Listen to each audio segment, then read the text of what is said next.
Hey, what's up guys? Today we're training for massive quad growth. Stay tuned.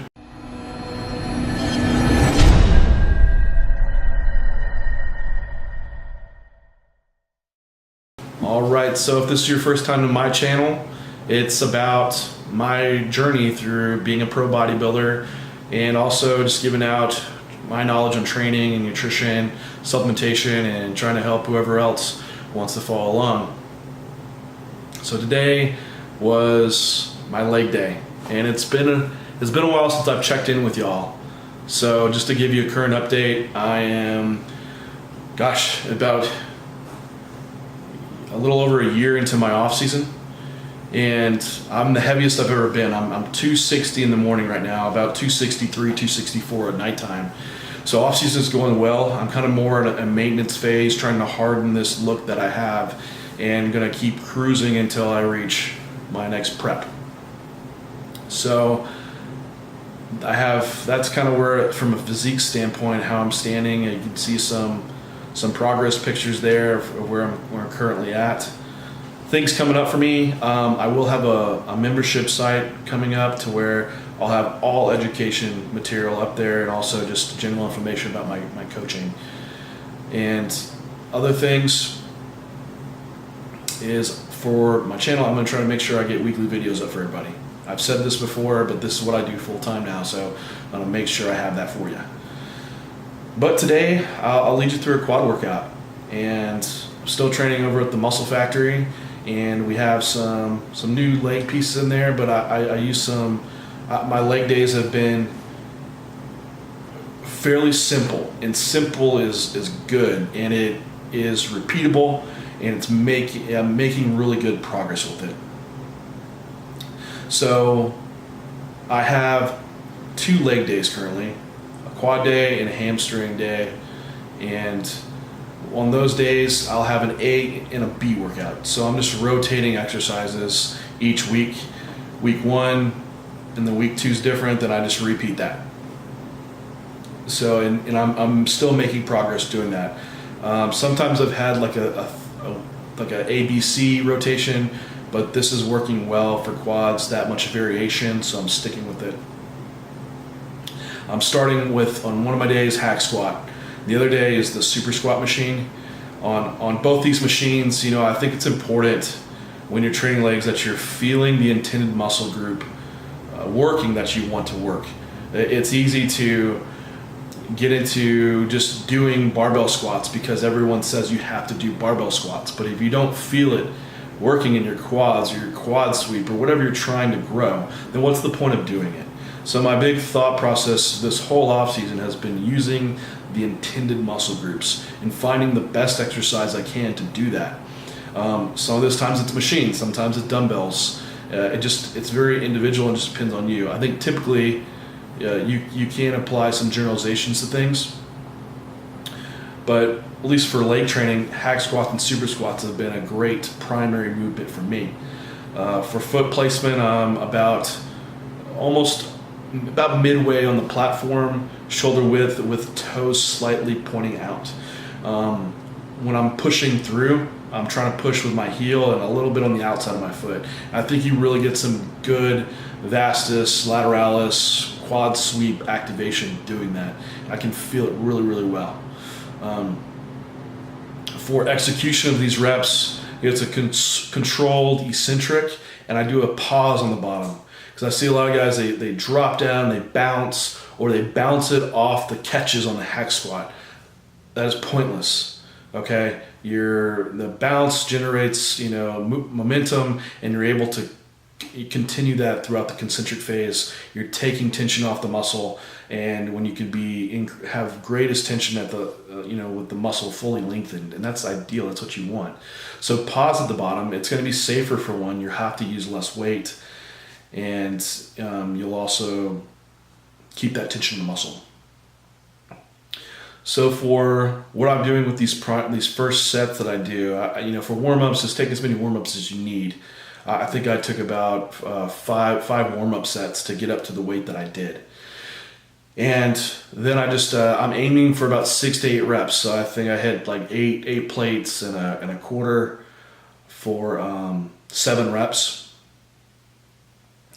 all out. Obviously I train a lot of times by myself, so I'm not going to true failure, like where I'm crawling out of the hack squat just for safety reasons.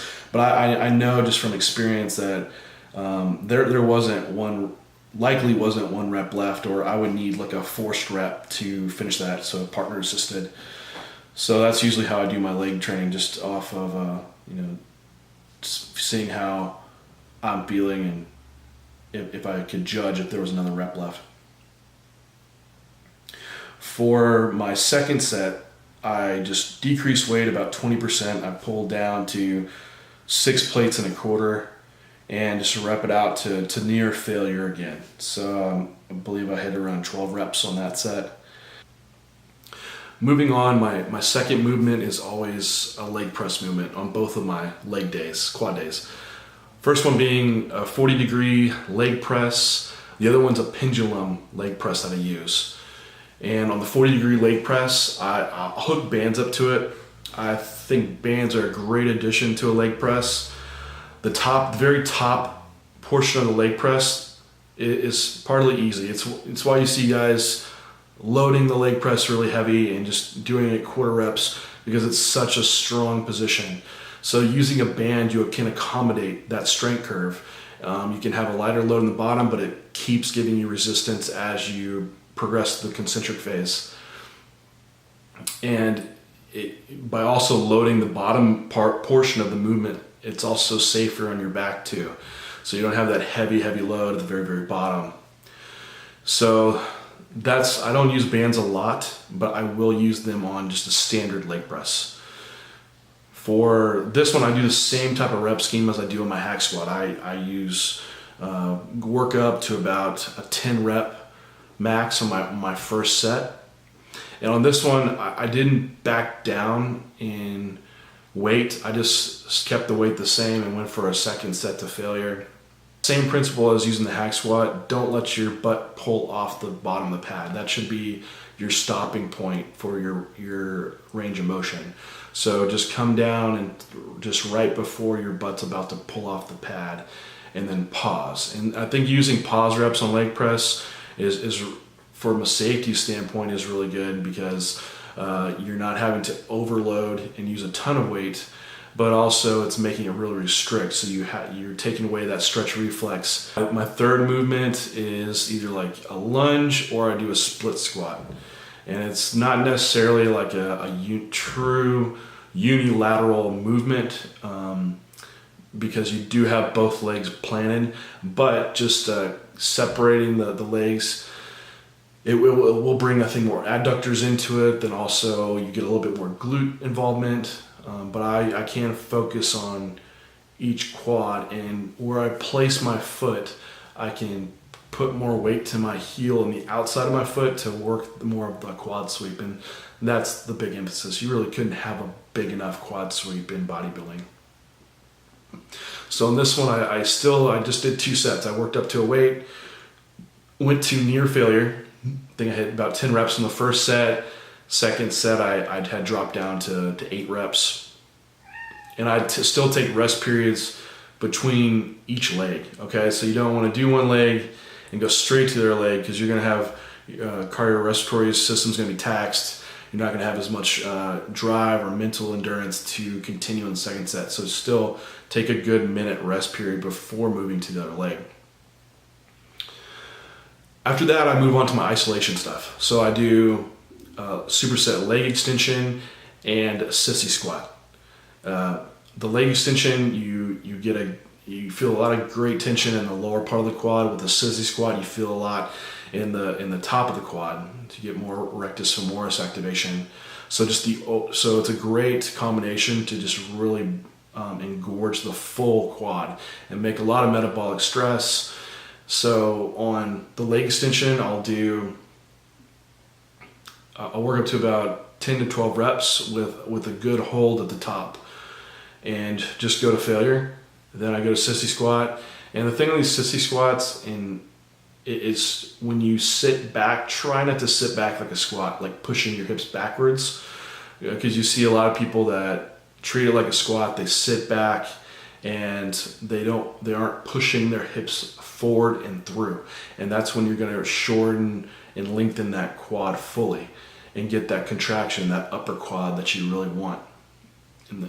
So watch your form here. If you do them correctly, you really can't do that many. Like I'm only getting like 6 or 7 reps with body weight, because at that point I'm pretty fatigued. Moving on from there, I went on to calves, and I'll throw calves on my leg days. Usually it's just one exercise or two.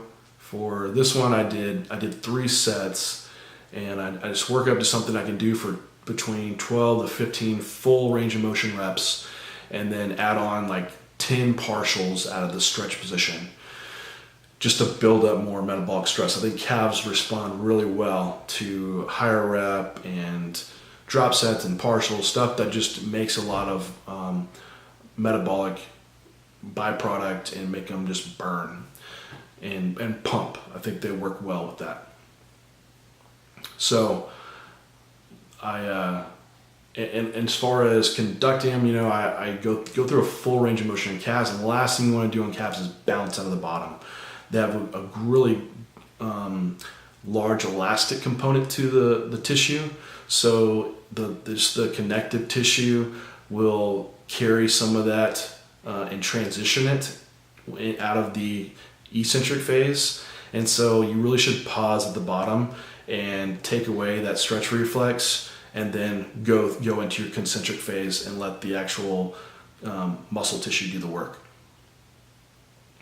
And then go up all the way to a full shortened state, whatever that is for your range of motion.